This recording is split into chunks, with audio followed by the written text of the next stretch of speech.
우리나라의 맨 서쪽에 있는 섬, 가히 사람이 살 수 있다 해서 가거도라고 이름을 지은 그 섬이 있습니다.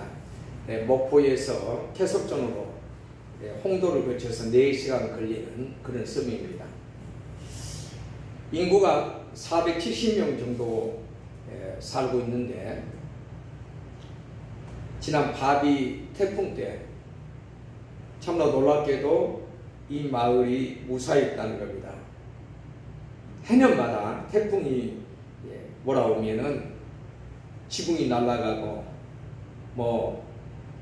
방파제가 완전히 훼손되고, 태풍이 지나간 자리는 마치 전쟁이 끝난 그 자리처럼 처참하게 그지없는 그런 피해를 계속해서 보았던 것이 이 가거도에 사는 사람들의 삶이었습니다. 그런데도 불구하고 이번에 강력한 태풍 바비가 몰아쳤음에도 불구하고 이 마을에는 지붕 하나 날아간 것도 없고 유리창이 파손되는 것도 없었다는 겁니다. 왜 이렇게 그들이 보호를 받을 수 있었냐면은, 방파제 그 바로 앞에 슈퍼블랙 케이스라고 말합니다. 마치 아파트 10층짜리 아파트 규모인 높이가 28m, 무게가 1만 톤짜리의 대형 그 블록을 설치했던 겁니다. 이 케이스 덕분에 그 태풍이 강력하게 밀려왔지만은 그 마을이 무사할 수 있었다는 겁니다. 아직도 공사가 끝나지 않아서 2025년까지 16개가 설치된다고 하는데, 참 이를 보면서 저는 작금에 이르러 참 언론에서나 참 정부에서 계속적으로 교회를 공격하고 이처럼 수많은 코로나 감염자들이 교회에서 나오는 것을 보면서 한편으로는 부끄럽고 교회에 이 태풍이 몰려오고 있다. 이럴 때 우리가 어떻게 해야 되느냐? 교회라면은 간판을 붙은 것이 교회가 아니고 예수를 믿는 구원받는 하나님 백성들을 말합니다. 이들이 모두가 하나님 앞에 나와 예배를 드리지 못하고 온라인 예배로 전환하라고 이렇게 정부에서도 계속해서 이야기하고 있죠. 이런 것을 보면서 한국교회 위기이고, 또 이런 시국에 한국교회가 정화된 그런 느낌도 이렇게 받고 있습니다. 여러분, 오늘 우리가 읽은 말씀을 보면은 도리된 것이 참 많이 나오죠. 6절에 보면은 보라 내가 택한 보배롭고 요긴한 모퉁이 돌을 시온에 두노니, 그죠? 자, 또 7절에도 건축자들이 버린 그 돌이 모퉁이의 머릿돌이 되고, 8절에 부딪히는 돌과 거치는 반석, 이렇게 말씀하고 있습니다. 우리 성경은 우리나라 말은 대문자로 표현하기가 어렵죠. 제가 아주 좋아하는 성경 미국의 뉴 아메리칸 스탠다드 버전이라는 영어 성경이 있습니다. 거기를 보면은 다른 성경과 다르게 여러 가지 영어 성경도 있지만은 이 성경에는 참나 놀랍게 보라 내가 택한 보배롭고 요긴한 모퉁이 돌을 시온에 두노니 저를 믿는 자는 부끄러움을 당치 아니하리라. 이걸 대문자로 썼습니다. 또 건축자들이 버린 그 돌이 모퉁이의 머릿돌이 되고, 이것도 대문자로 썼어요. 또 8절에 부딪힌 돌과 거치는 반석이 되었다. 이 말씀도 대문자로 쓰여있고, 또 9절에 택하신 족속, 제사장, 거룩한 나라, 소유된 백성, 여기도 대문자로 기도하고 있습니다.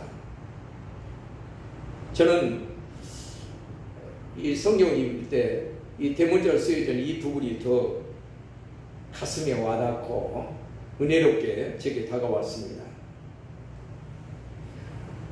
여러분, 우리 예수 그리스도를 믿는 사람들이 누구냐 말이죠. 그리고 예수 그리스도 우리의 삶에 그분은 무엇이며 누구이며 우리의 삶 가운데 그분이 차지하는 영역은 무엇일까? 강력한 이런 태풍이 몰려오고 있는 지금 베드로서 1장에 보면은 베드로 사도가 누구에게 이 편지를 쓰고 있냐면 본도와 갈라디아, 갑바도기아, 아시아와 비두니아에 이제 흩어진 나그네라고 합니다.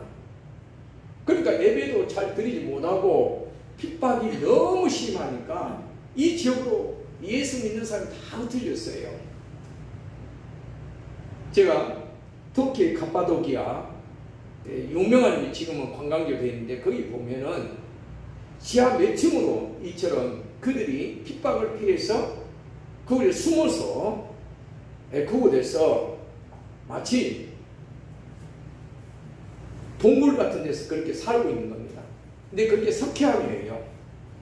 갑바도기아에 보면은 사진에서 볼 수 있을 정도로 참 이 석회암으로 되어 있기 때문에 그 판에는 이 동굴이 되는 겁니다. 거기 지하 몇 층이 되어 있어요. 이렇게 흩어진 참 나그네 같은 그리스인들에게 베드로가 지금 강력하게 공면하고 있는 말씀, 그리고 용기와 희망을 주는 말씀, 그들의 신앙을 지킬 수 있는 그 중심 있는 말씀을 주고 있단 말이죠. 예수 그리스도 그분이 누구시냐 말이죠. 보라, 내가 택한 보배롭고 요긴한 모퉁이 돌, 그분은 바로 모퉁이 돌이 되시고, 또 그분은 건축자들의 버릿돌이었지만 모퉁이의 머릿돌이 되신 분이란 말이죠.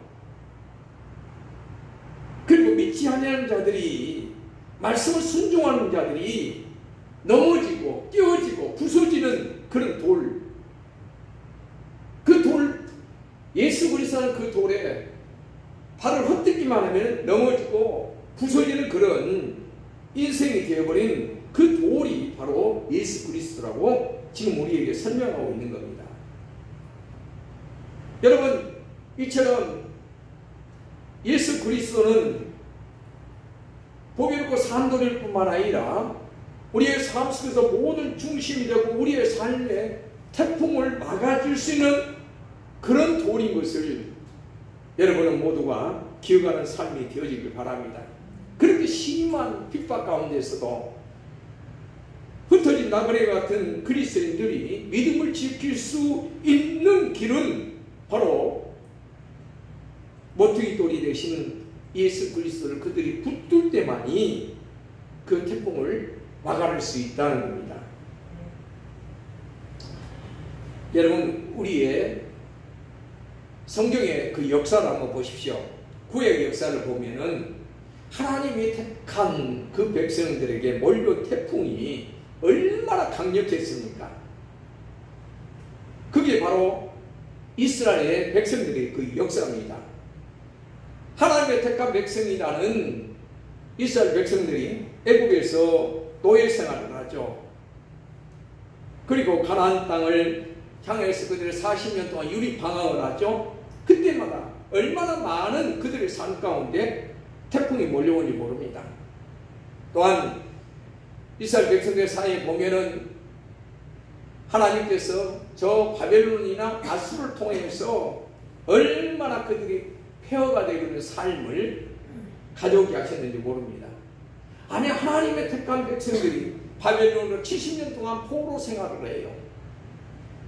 나라 없이 디아스포라로 세계 방방곡곡으로 흩어집니다. 언제까지냐? 1945년 바로 세계 제2차 대전이 끝나는 그날까지 이스라엘 백성들 나라 없이 세계 수천 년 동안을 이처럼 흩어져 흩어져서 살아요. 여러분 뿐만 아니라 여러분 생각해 보세요. 예수님이 오실 그 당시에 로마의 제국 그 아래서 고통을 받고 있던 유대 민족들을 한번 생각해 보십시오. 뿐만 아니라 세계 제2차 대전 독일의 히틀러의 그 핍박 가운데서 포로성에 있어서 가스를 주고 하면서 과연 하나님이 어디 계시냐? 야야 하나님이 어디 계시냐? 그렇게 울부리면서 기도하는 사람들이 얼마나 많았습니까? 그런데 그들은 사라지지 않았습니다. 지금도 세계를 움직이는 강력한 나라가 됐고 민족이 됐죠. 오늘 뉴스에도 아침에 그렇게 됐더라고요. 미국의 트럼프 대통령이 저 유대인들 3%도 안 되는 그들의 지지를 받기 위해서 바이든 민주당 후보를 이길 수 있는 길은 유대인을 잡지 않으면 안 된다. 숫자는 적지만은 그들이 언론에 그리고 경제계에 그리고 그들이 여러 미국의 각종 분야에 영향력을 끼치고 너무 크기 때문에 이들을 잡아야 된다 하면서 제일 먼저 하는 게 뭐냐? 지금 이스라엘과 아랍 에미레이트하고 서로 협상을 하고 서로 사이좋게 지내자고 했죠. 이를 통해서 만들어간다는 거죠. 사실 여러분 이것이 바로 성경의 역사입니다. 어렵고 힘들고 고통스러운 가운데서 믿음을 지켜가는 겁니다. 강력한 태풍이 몰려오지만은 그를 막아설 수 있는 것이 바로 케이슨 같은 그런 믿음이 우리에게 필요하다는 거죠. 또 여러분 전염병 얼마나 여러분 구약성경에 보면은 전염병을 통해서 하나님께서 심판하신지 우리는 많이 우리가 볼 수 있습니다. 뿐만 아니라 중세시대에 14세기에 유럽에서 페스트라는 그 전염병으로 얼마나 많은 사람이 죽었냐면은 숫자는 못 세요. 그래서 이렇게 말합니다. 7,500만에서 2억의 사람이 죽었다는 겁니다. 지금 세계에 2,500만 명이 코로나 바이러스로 지금 고통을 받고 있다고 해요. 감염된 사람이 2,500만입니다. 그런데 여러분 끔찍하지 않습니까? 14세기에 유럽의 인구의 30%가 죽었다는 거예요. 패스트 때문에. 그때는 뭐 치료약도 없고 또 백신도 없기 때문에 수많은 사람이 죽어가는 겁니다. 그런데도 그 유럽에서 수많은 사람들이 소수의 사람들을 공격하고 흑사병을 몰고 다니는 자들로 집단 폭력을 하고 또 그들을 학살하게 했어요. 그 사람들이 유대인이 있습니다. 한색병자도 있고 또 애국도 있지만은 거지들도 있지만은 유대인들도 그처럼 많은 사람들이 이처럼 고통을 받고 쫓겨다니고 죽음이 이기에 있었어요. 마녀 사냥하듯이 이처럼 흑사병으로 인해서 사회적 혼란을 사회적 소수자들에게 전가하는 이런 일이 일어났다는 겁니다. 여러분 오늘날도 그렇죠. 교회에서 방향을 잘못해서 또 올바른 신앙을 갖지 못한 그런 교회 가운데서 강함을 집회를 가고 또 엉뚱하게 가대망상증에 사로잡힌 그 사람에게 동조해서 갔던 사람들 지금 정상적인 교회가 아니고 정상적인 믿음을 가진 사람이 아닌 사람을 통해서 지금 현재 수많은 곳에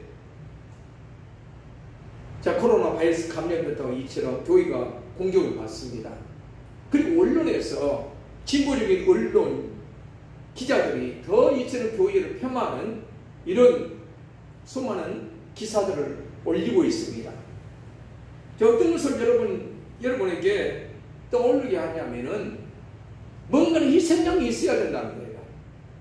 전염병이 퍼질 때마다 희생양이 있고 그럴 때마다 정치적으로 이처럼 고통을 주게 하는 것이 히틀러가 했던 얘기고 그리고 로마 황제 여러분 잘 아는 네로는 황제가 기독교인들이 로마가 화재가 났을 때 기독교인들이 희생양을 삼는 것처럼 이렇게 사회적으로 자꾸 교회를 공격하는 일이 우리에게 있는 이런 시점에 우리가 어떻게 이 태풍을 막을 거냐. 오늘 놀랍게도 여러분 9절에 보십시오. 뭐라고 지금 말씀하십니까? 그러나 너희는 택하신 족속이요 왕같은 제사장들이요 거룩한 나라요 그의 소유가 된 백성이니. 여러분 생각해 보십시오. 아니 족도 다 있고 먹을 것도 없고 심지어는 갑바도기에 가면 그런 참 흔적들이 있습니다. 낮에는 그처럼 토굴 속에서 들어가서 이처럼 살고 말이죠. 밤에는 양의 가죽을 입고 짐승의 가죽을 입고 먹을 걸 찾아 나와요. 그러면서 그들의 생명을 유지합니다. 그러면서 우리 주 예수 그리스도의 하나님을 예배하며 경배합니다. 그런 사람들에게 아니 여러분 말이 됩니까? 지금 너희는 택하신 족속이요 왕같은 제사장들이요 거룩한 나라요 하나님의 소유된 백성이라고 말합니다.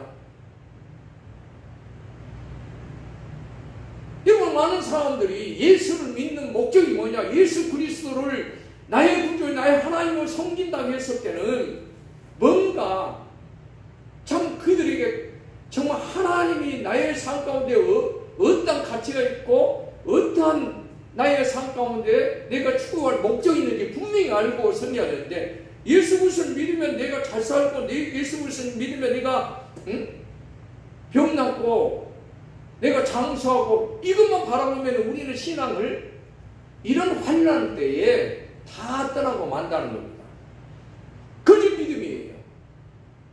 하나님이 우리에게 경제적으로 복도 주시고 재정적으로 복을 주시고 건강도 주시지만은 근본적으로 예수 그리스도를 믿는 것은 그것이 아니라는 것을 우리가 알아야 된단 말이죠. 먼저 우리가 알아야 될 것은 이렇게 핍박받고 고통받고 있는 흩어진 나그네 같은 그들의 삶에 이 태풍이 몰려오고 죽을 고비가 있고 이기가 있는 그들에게 베드로는 지금 놀라운 이야기를 하고 있어요. 너희는 하나님의 택하신 족속이요 왕같은 제사장이요 거룩한 나라이요 그의 소유된 백성이라고 말합니다. 먼저 그리스도인들에 대한 정체성, 과연 그리스도인이 누구냐 말이죠. 예수 믿는 사람이 누구냐, 교회 다니는 사람이 누구냐. 얼마나 수많은 사람들이 공격하고 언론에서 교회에 다니는 사람들에게 폄하하고 그리고 교회가 어떤 혐오시설처럼 지금 되는 이때에 우리가 이 말씀을 붙들지 않으면 우리는 어디 가서 가슴 펴고 우리 믿음을 이야기하지 못한다는 거죠. 여러분 이 말씀은 베드로가 처음 하는 말씀이 아니에요. 놀라운 것은 출애굽기 19장 5절에 하나님께서 모세에게 하신 말씀입니다. 세계가 다 내게 속하였나니 너희가 내 말을 잘 듣고 내 언약을 지키면 너희는 모든 민족 중에서 내 소유가 되겠고 너희가 내게 대하여 제사장 나라가 되며 거룩한 백성이 되리라. 할렐루야. 이거 하나님께서 모세에게 하신 말씀입니다. 지금 모세에게 이스라엘 백성들 그들에게 이 말씀을 하는 겁니다. 그럼 이스라엘 백성들이 어떤 사람이냐면은 지금 얼마 전에 2달 전에 불과 그들이 애굽에서 노예 생활했던 사람들이에요. 노예에 불과한 그들을 하나님께서 건져내시고 난 다음에 시내산에서 하나님은 그들에게 이 말씀하고 있다는 겁니다. 여러분 가만히 우리가 실감이 안 나면 남의 집에서 모르겠습니다 하는 지금부터 50년 60년 전 한 100년 전에 남의 집에서 머슴을 사는 사람을 향해서 이 놀라운 말씀을 한다면 어떨까요? 나는 하나님의 소유야. 나는 하나님의 것이야. 나는 거룩한 나는 제사장이야. 나는 거룩한 나라야. 거룩한 백성이야.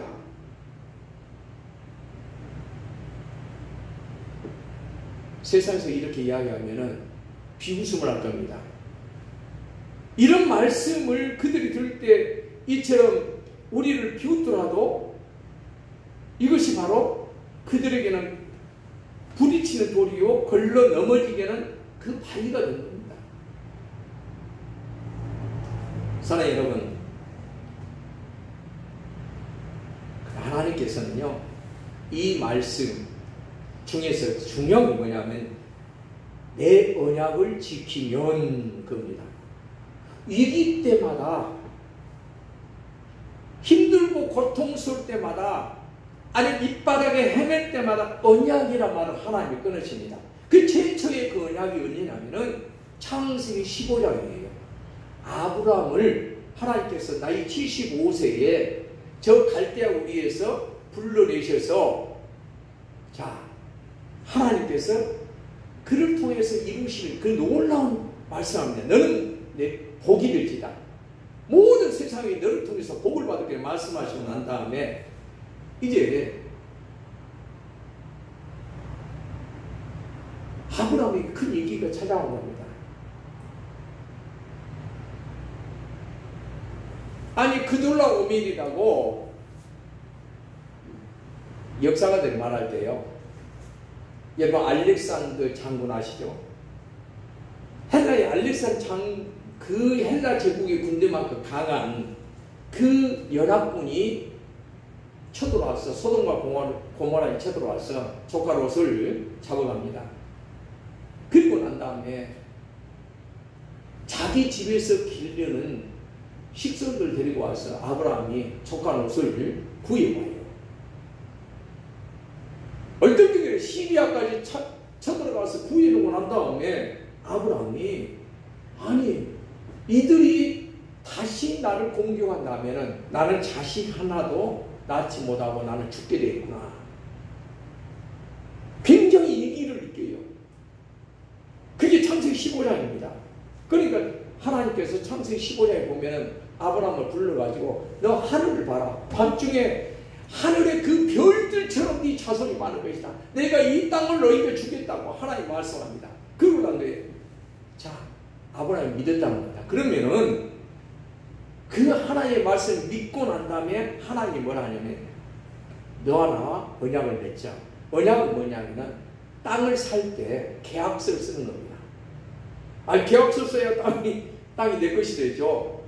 그런데 상거래에 요즘에 말하는 그냥 단순한 계약서가 아니고 목숨을 내놓고 계약하는 것이 언약이에요. 하나님의 목숨과 아브라함의 목숨을 내놓고 계약을 한 겁니다. 그리고 난 다음에 하나님도 이렇게 말합니다. 18절에 창세기 15장 18절입니다. 그날에 여호와께서 아브라함과 더불어 언약을 세워 이르되 내가 이 땅을 애굽 강에서부터 그 큰 강 유브라데까지 내 자손에게 주노니 할렐루야. 땅을 주겠다. 계약서 썼어요. 그러면은 이 언약이 계속해서 유효해야 돼요. 아브라함이 끝난 것이 아니라 또 그 자식인 이삭에게도 유효돼야 돼요. 아, 내 땅이 있어. 그러면 내가 죽었어. 그리고 난 다음에 내 아들도 그 땅이 소유권이 있어야 되잖아요. 그래서 한 게 뭐냐? 이삭에게 이 언약에 대한 것을 다시 말씀해 줄 때가 뭐냐면 이삭이 흉년이 들어가지고 먹고 살 길이 없어요. 그래서 어디로 갑니까? 자기 식솔을 이끌고 그랄 땅으로 가요. 거기서 이 길을 만난 겁니다. 그래서 창세기 26장 3절에 이 땅에 거류하면 내가 너와 함께해서 내게 복을 주고 내가 이 모든 땅을 너와 내 자손에 주리라. 내가 내 아버지 아브라함에게 맹세한 것을 이루어. 여러분 언약이 위기 때마다 여러분 케이스가 된다니까. 태풍이 몰려오는 데다 막아줄 수 있는 거예요.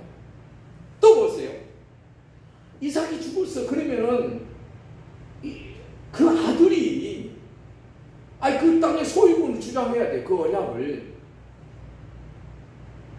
야곱의 위기가 언제입니까? 가장 큰 위기는 그의 형 에서가 야곱을 죽이려고 할 때. 그래서 이제 아버지 이삭과 어머니가 바담 아람으로 도망가라. 에가zem으로 도망가라고 해요. 그래서 베델에게, 그 베델에서 돌베개에 잠을 자고 있을 때, 하나님께 간절히 기도하고 있을 때, 창세기 28장 13절에 하나님께 나타나 있어서 다시 이 언약을 상기시켜 줍니다. 13절에 또 본즉 여호와께서 그 위에 서서 이르되 나는 여호와니 너의 조부 아브라함의 하나님이요 이삭의 하나님이라. 내가 누워있는 땅을 내가 너와 내 자손에게 주리니. 14절 내 자손이 땅에 티끌같이 되어 내가 서쪽과 동쪽과 북쪽과 남쪽으로 퍼져 나갈지며 땅의 모든 족속이 너와 내 자손으로 말미암아 복을 받으리라. 여러분 보세요. 어렵고 힘들 때마다, 위기 때마다 하나님이 말씀해 준 게 뭐냐면 언약이에요. 언약.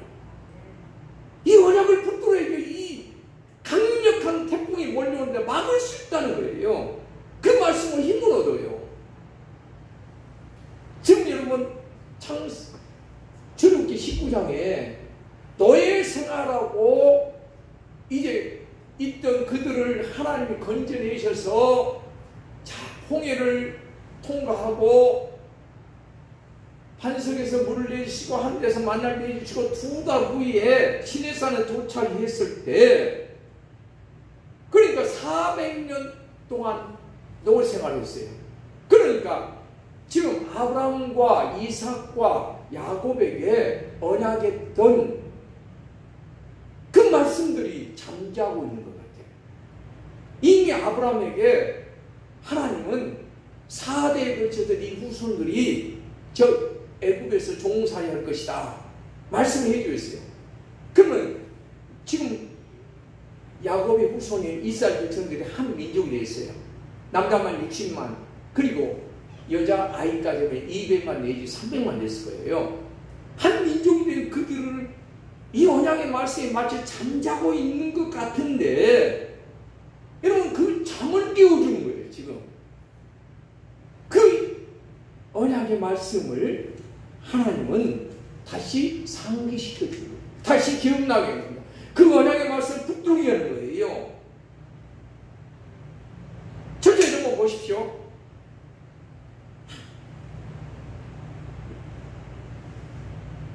만일 내 음성에 순종하고 나의 언약을 지키면 네가 온 백성 가운데 내 소유가 될 것이며 모든 땅이 내 것이 될 것입니다. 여러분 땅만 네 것이 될 것이라 하는 거야. 중요한 건 뭐냐면은 하나님의 소유다 말이죠. 이스라엘 백성들이. 여러분 우리 지금 베드로전서 2장에 있는 말씀과 똑같은 말씀이 우리가 하나님의 소유된 백성이다 말이죠. 하나님의 소유된 백성. 여러분 가만히 보십시오. 여러분의 자녀 내 새끼인데, 내 것인데 그 아깝고 소중하고 귀중한 내 것이 된 그를 하나님은 그냥 보살핀 것이 아니라 특별하게 보살피고, 그리고 세상에 뛰어난 어떤 방법보다도 탁월한 방법으로 보살펴 주시고, 이런 소유된 백성이라는 거예요. 하나님의 것인데 내 자식이 그냥 밥 먹고 먹든지 말든지 그렇게 다른 애들도 새끼 먹고 너도 새끼 먹으니까 그렇게 살아라, 그렇지 않잖아요. 아이들 클 때 보면은 더 좋은 거 해주려고 하고 더 맛있는 거 해주려고 하고 더 돌보는 거예요. 하나님이 이렇게 소유된 백성 그렇게 하신다는 겁니다. 그러면 여러분 보십시오. 아니 지금 교회 다니는 사람들이 이렇게 세상에서 손가락질 받고 세상에서 비난받고 오는데 그것이 뭐 특별한 방법입니까? 서두에서 말씀한 것처럼 우리가 핍박을 받고 지탄을 받고 손가락질 받고 그러지만 여러분 우리에게 우리의 신앙이 올바르게 되어야 돼요. 올바르게. 나는 하나님의 소유된 백성이라는 것을 가장 여러분 귀중하게 여기라는 거예요. 할렐루야. 그것이 우리의 삶의 가장 최고의 가치가 나는 하나님의 것이야. 두 번째 보세요. 자, 왕같은 제사장이에요. 나라의 제사장이라는 것은 여러분 얼마나 놀라운 일입니까? 여러분 제사장은 하나님께 친밀하게 나아가는 분이에요. 언제든 친밀하게. 마치 남의 자식이 나한테 와서 반가워요 하고 막 달려가서 안기고 품에 안기고 그러니까 그게 아니란 말이에요. 친밀하게 접근하는 것은 내 자신만이 할 수 있어요. 그래서 제사장들이 하는 일은 뭐냐? 백성들 대신해서 하나님께 제사드리러 나가는 분이에요. 그래서 레위 족속 가운데서 제사장이 나오는데 이스라엘 백성 12지파들 레위 족속은 땅을 상속을 받지 않습니다. 분배를 받지 않아요. 그보다 더 귀중한 건 뭐예요? 주님이란 말이죠. 그보다 더 소중한 특권은 하나님께 나아가는 것임을 그들에게 알려주는 거예요. 땅을 분배받지 않는 것은. 그러니까 오늘 우리에게 더 중요한 건 뭡니까? 우리가 하나님께 나아가는 거예요. 사실은 이 말씀 마르틴 루터가 천주교는 일반적으로 중세시대 때 하나님 앞에 기도를 못해. 누구를 통해서? 신부를 통해서 했어요. 종교개혁이 뭡니까? 종교개혁이라는 것은 역사 가운데 우리가 하나님 앞에 만민 제사에 의해서 나가는 거예요. 언제든 우리가 하나님께 기도하고 예배하고 나갈 수 있는 자가 된 거예요. 그러니까 여러분 보십시오. 얼마나 이 특권이 귀중하고 소중한가. 구약의 백성 중에서 제사장인 왕이 하나님 앞에 제사장을 즉사했어요. 그만큼 소중한 거란 말이죠. 하나님의 왕, 우주의 왕 대신 우리 주 예수 그리스도 그분으로 말미암아 우리가 하나님께 친밀하게 우리가 접근한 거예요. 그분 앞에 우리가 나아가는 이것이 얼마나 우리의 특권이 높아지는 거예요. 여러분 대통령을 한번 만나고 오면은 막 어깨가 으쓱하고 말이죠. 시간 좀 보내고 오면은 자기 자랑 그렇게 누구 놓지 않아요? 우리는 하나님 앞에 온전히 나갈 수 있는 사람이란 말이죠. 또 거룩한 나라. 여러분 오해하지 마십시오. 우리 기독교인은 막 집회하고 뭐 이 정부 물러가라 하고 하면서 이 사회의 악을 바꾸고 이 정부의 정책을 바꿔가는 것이 아니라 우리 집회하지 않아도 우리 안에 우리가 이 땅 안에서 정말 하나님 나라를 추구할 때 그리고 하나님 의를 추구할 때 세상을 바꿔주게 되어 있다는 겁니다. 그 오해한 사람들 잘못된 신앙 가운데서 제대로 배우지도 못한 사람들이 그렇게 우리 교회를 이렇게 만들어 본 겁니다. 여러분 우리는 구별된 사람들이에요. 이스라엘 백성들은 다른 민족과 구별된 사람들이라는 것을 가르쳐주고 있어요. 그리고 또한 하나님은 닮은 자로 뭐를 닮으니까 하나님의 성품을 닮은 자, 하나님의 의를, 하나님의 선을 이를 닮은 자예요. 그렇게 나가기 거룩한 나라의 삶이라는 거죠. 그래서 우리에게 먼저 그의 나라와 의를 구하라고 있는 겁니다.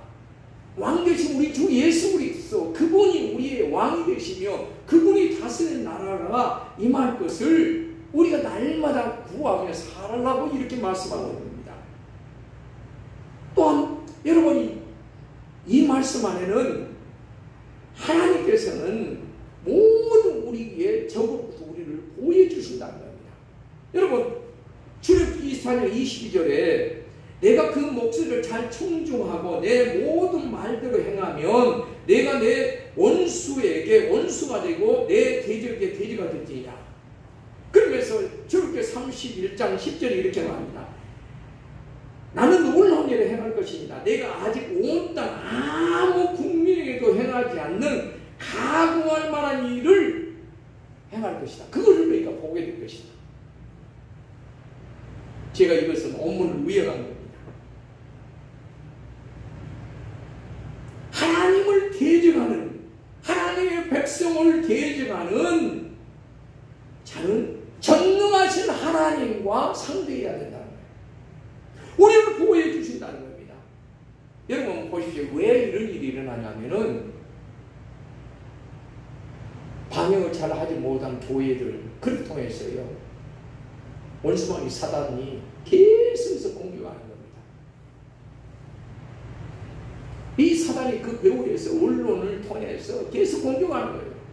여러분 그게 언제까지 갈지 모르지만은 우리는 견뎌내야 돼요. 그러나 진심으로 여기 계신 여러분처럼 하나님의 택하신 족속의 왕같은 제사장이고 거룩한 나라가 되신 하나님의 소유한 백성은 여러분은 하나님께서 여러분의 믿음을 빼앗지 않고 여러분의 생명을, 여러분의 구원을 빼앗지 않도록 보여주기를 확신하시기 바랍니다. 이것이 바로 하나님께서 우리에게 주신 축복입니다. 그래서 오늘 우리의 삶 가운데 우리가 여러분은 늘 기억해야 할 것은 우리의 태도입니다. 여러분 많은 분들이 그렇게 생각합니다. 이 언약가에서는 자, 하나님의 말씀에 청정하고 순종하고 이 말씀을 하는 가운데 보면 여러분 이러한 조건들은 우리가 죄가 없어야 된다고 그런 말하고 있지 않아요. 여러분 우리가 죄를 보면 우리에게 주어진 모든 축복을 다 잃어버릴 거다 그렇게 이야기하지 않습니다.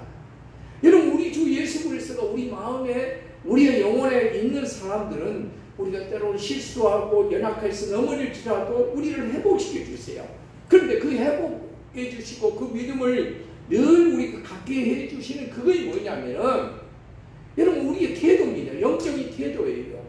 그게 뭐냐면 하나님의 은혜를 소망하는 태도, 하나님의 사랑과 하나님의 자비를, 하나님의 긍휼을 받기를 원하는 마음이에요.